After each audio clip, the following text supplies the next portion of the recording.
Chapter 30. "Where do you think you're going?" Billy repeated. "As far away from you as I can get," Danielle screamed.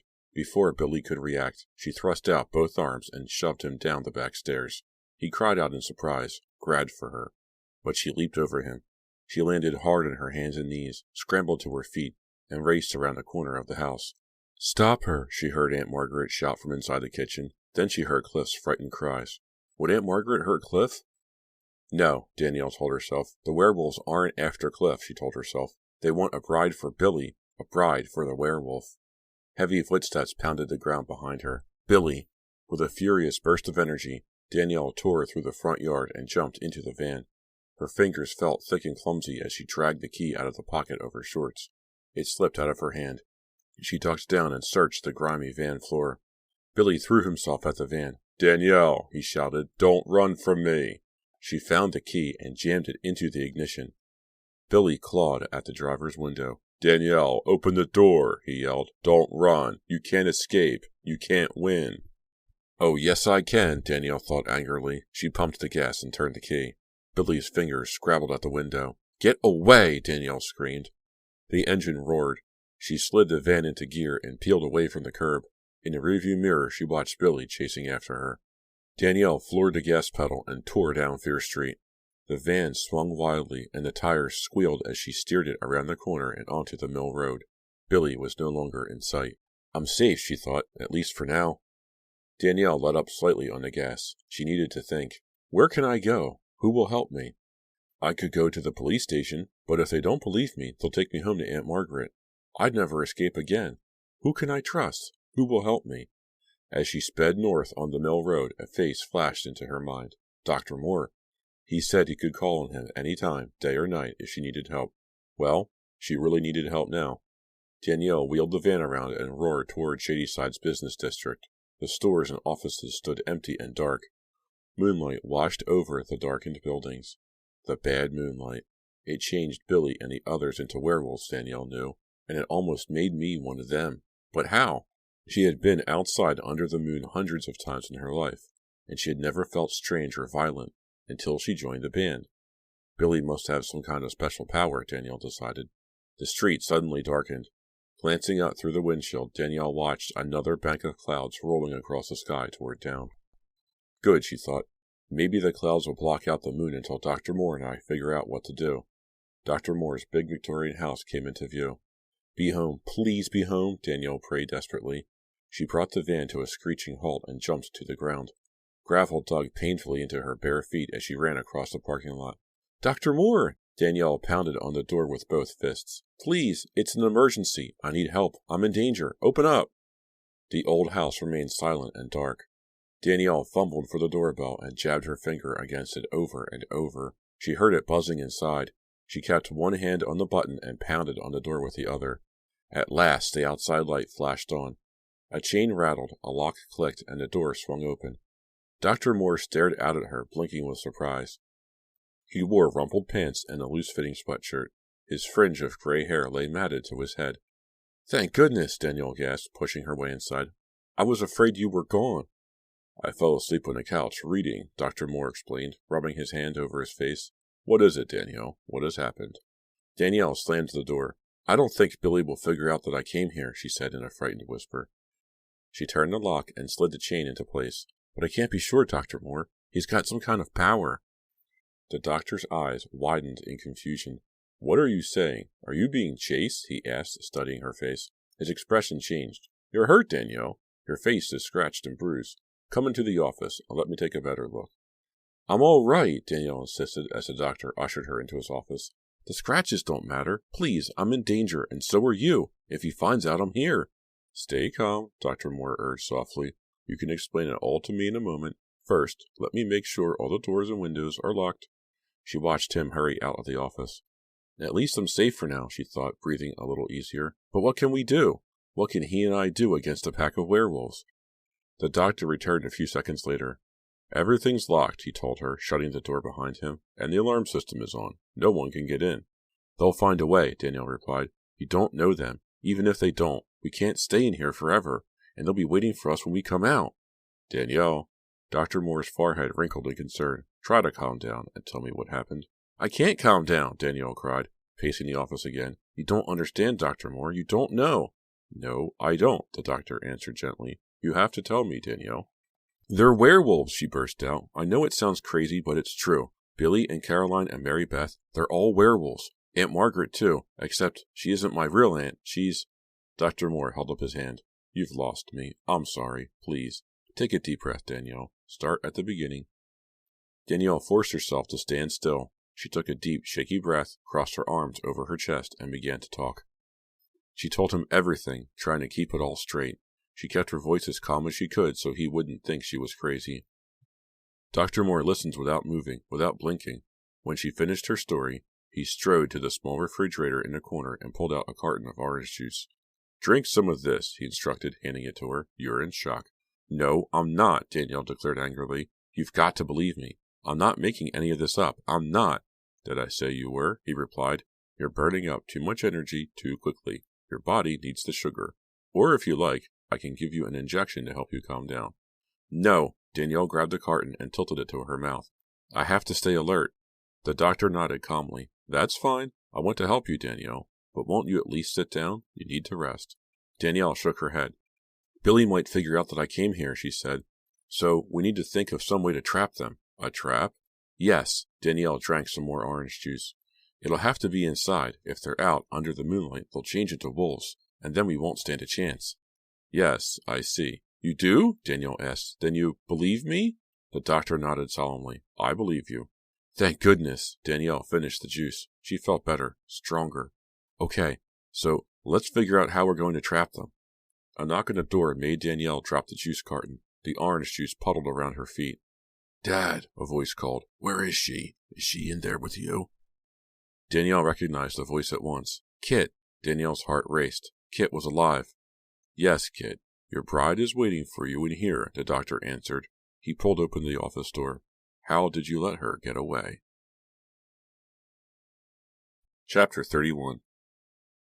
Kit stalked into the office. Thanks, Dad, he said solemnly. His expression brightened as he turned to Danielle. Here you are, he exclaimed. Danielle could almost feel the blood draining from her face. I had it all wrong, she realized. I made the wrong choice. It's not Billy. It's Kit. They want me to be Kit's bride. I don't understand how you could have let such a thing happen, Kit, Dr. Moore said, shaking his head. You're very lucky that she came to me, or she might have gotten away. Sorry, Dad. It couldn't be helped. Kit grinned at Danielle. But she's here now, so everything's okay. No, Danielle whispered hoarsely. She backed behind the desk as Kit started for her. Don't come near me. Danielle, listen, Kit began. Dr. Moore cut him off. Leave her alone for a few moments, Kit, he ordered.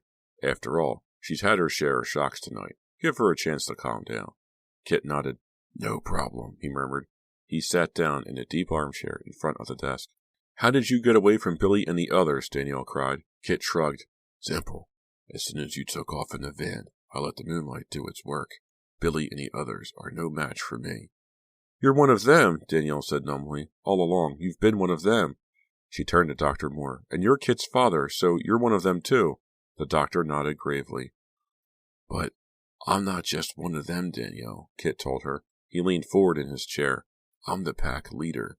I thought Billy. Billy. Kit waved his hand as if swatting away a fly.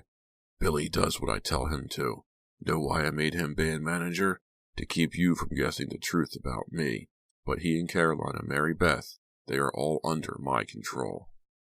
And you will be soon, Dr. Moore told Danielle quietly. Danielle shook her head furiously. You're both crazy. It's not going to happen. You might think you can control me, but I won't let you. You don't have any choice, Kit told her. My son is right, Dr. Moore agreed. But there's no reason to panic. You are already being controlled.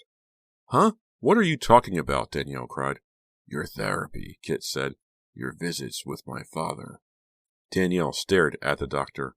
It's really very simple, Dr. Moore told her. I haven't been treating you at all. While you were hypnotized, I gave you suggestions, planted ideas in your head that would make you fall under the spell of the moonlight. You need moonlight to change, Kit told her. But it isn't enough.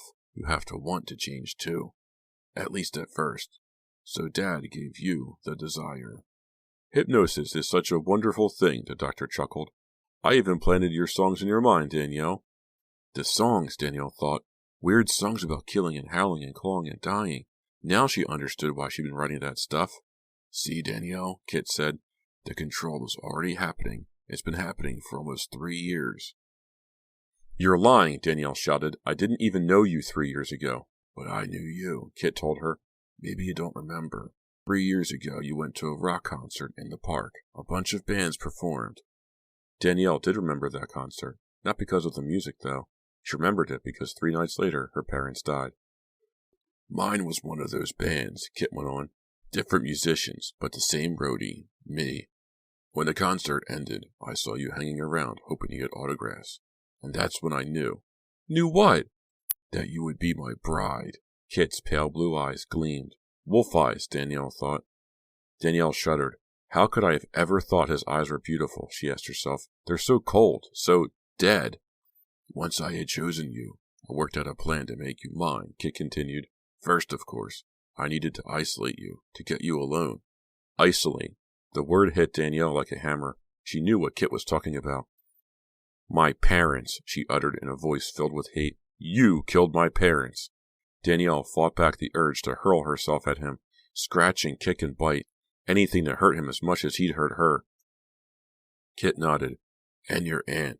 I had to get them all out of the way, or my plan wouldn't work. It isn't going to work, Danielle told him hotly. I promise you that. You can kill as many people as you. She stopped, remembering. As if he could read her mind, Kit nodded again. You're thinking of Joey and Dee. You're right, Danielle. I killed them too. Images of their bodies flashed through her mind. Shredded and torn, she blinked the ugly pictures away and stared at Kit. Why? She demanded.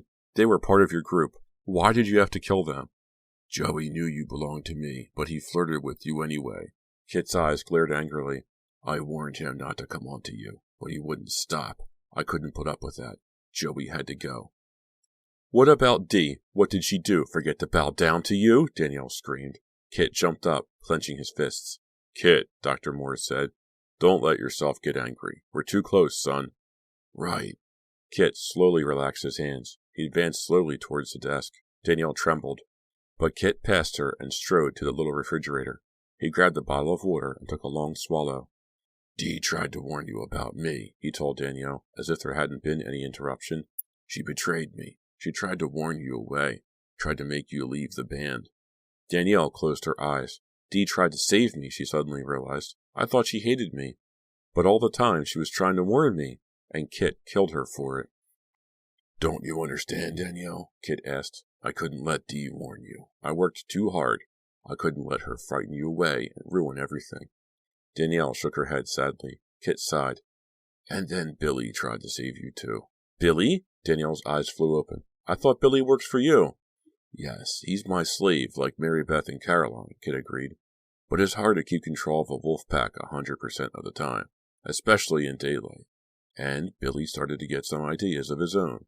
Earlier tonight, he really wanted to save you. Luckily, you chose to come to me. Poor Billy, Dr. Moore murmured. Yes, I liked him too, Kit said. But he'll have to die for trying to save you, Danielle. You're sick, Danielle cried. What do you have to kill him for? Just let him go. Kit's eyes grew colder. No one betrays me. No one.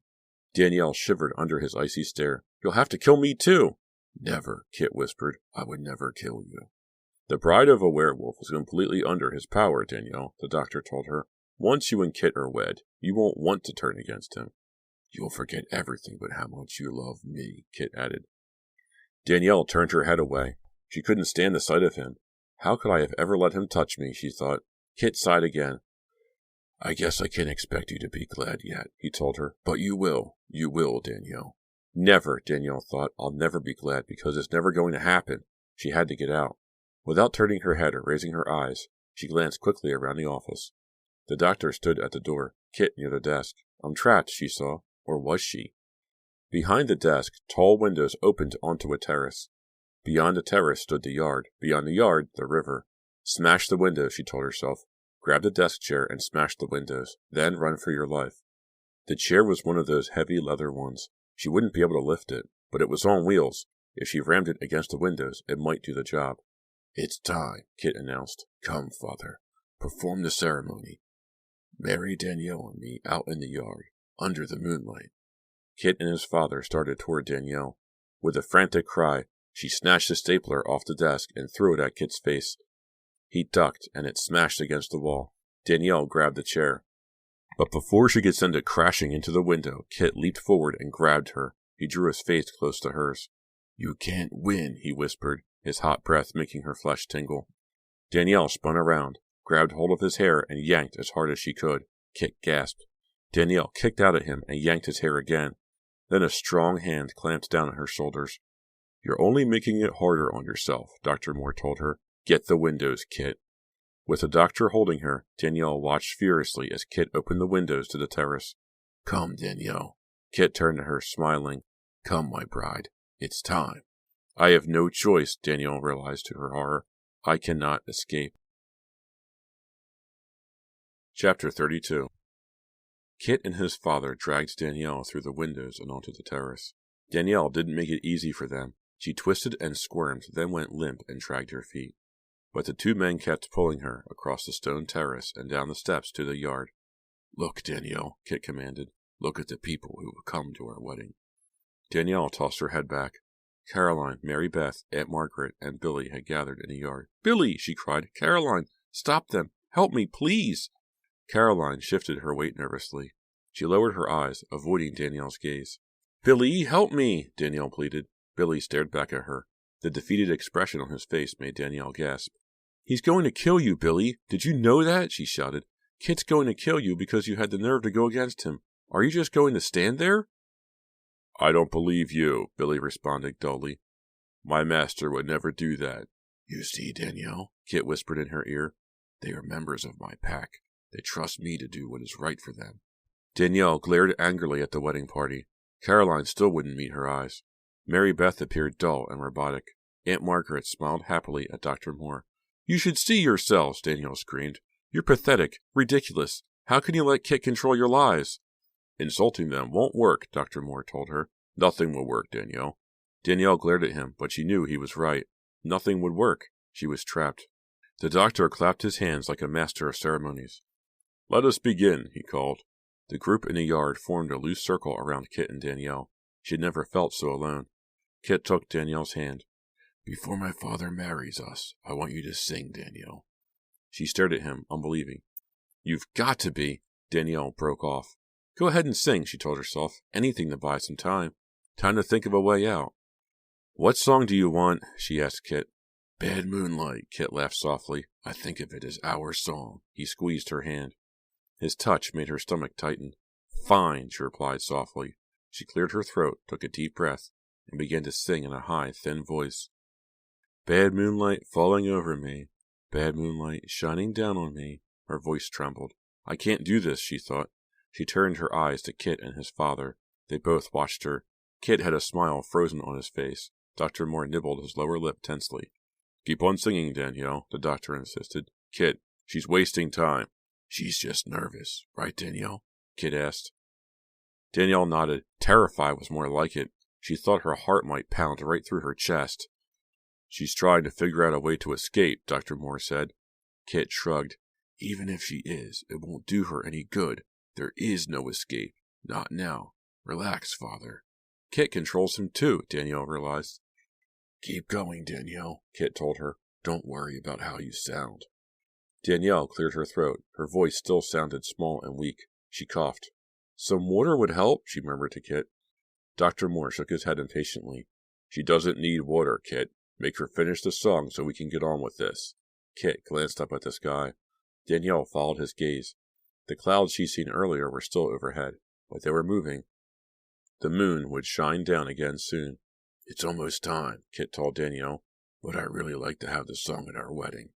Hum it if you have to." Danielle turned her back on Kit and faced the others. "Go on," Kit urged. "Finish the song." Softly, Danielle began to hum the tune. As she did, she moved around in the circle of Kit's wolf pack, staring into each one's eyes. They don't control their own minds anymore, she realized. Kit does. I'm the only one who can think for myself. But the song would soon be over, and she still hadn't thought of a way to escape. Humming softly, Danielle approached Billy and gazed into his eyes. "Do something, Billy," she begged him silently. "Don't let this happen." Billy's lips parted. I tried to save you, Danielle, he whispered, but you ran. Danielle felt a surge of hope. Billy spoke to her, the real Billy, who cared about her. I tried, Billy whispered again, but I can't do any more. You will have to save yourself. Danielle quickly whispered, Save myself? What can I do? Raise your eyes to the bad moonlight, Billy replied. Go with it. Let it happen. But I can't, Danielle protested. You can, Billy whispered. Let the moonlight take you. You will know what to do. Danielle turned away from him, questions racing through her mind. Was this really the Billy who cared, or the one who was Kit's slave? Could she trust him, or was his advice a trick? If it was a trick, she'd be lost, but she was as good as lost now. Danielle finished the song. Good, Kit exclaimed. Now we will be married. Father, begin the ceremony. Kit took Danielle's hand. His touch repulsed her, but she forced herself not to jerk away. I have to keep him off guard, she thought. Dr. Moore followed and stood facing them. Danielle glanced at the sky again. The clouds floated apart, spreading away from the moon. The escaping moonlight outlined the clouds in silver. Raise your eyes to the bad moonlight, Billy had told her. What will happen if I take his advice, she wondered. What will happen? Friends, Dr. Moore began solemnly, join hands as we witness this marriage, this wonderful union that we've waited for so long. The small group reached out and held each other's hands. The circle drew tighter. Danielle faced Kit. As Dr. Moore spoke, she noticed a glimmer of moonlight touch Kit's dark hair. Could she trust Billy? Could she? Slowly, Danielle raised her eyes to the sky. The clouds had drifted away.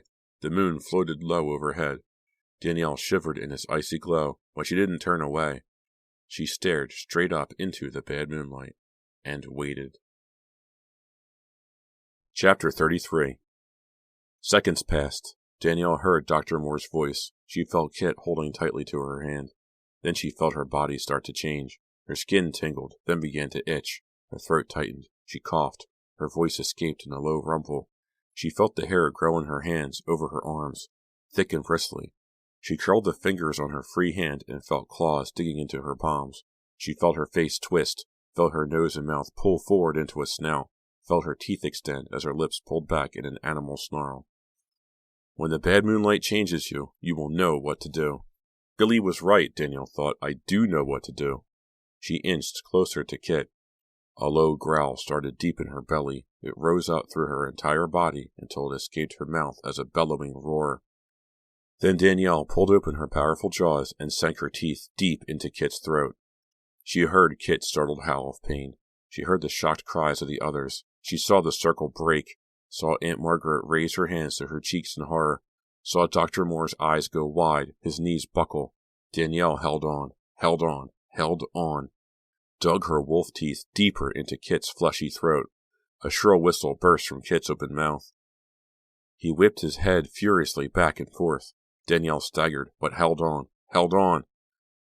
Kit's whistle became a bleat of pain. Blood flowed down his neck. The whistle became a choked whisper. He sank to his knees. Danielle sank with him, grunting, groaning, uttering sharp, breathy growls, her teeth buried in his throat.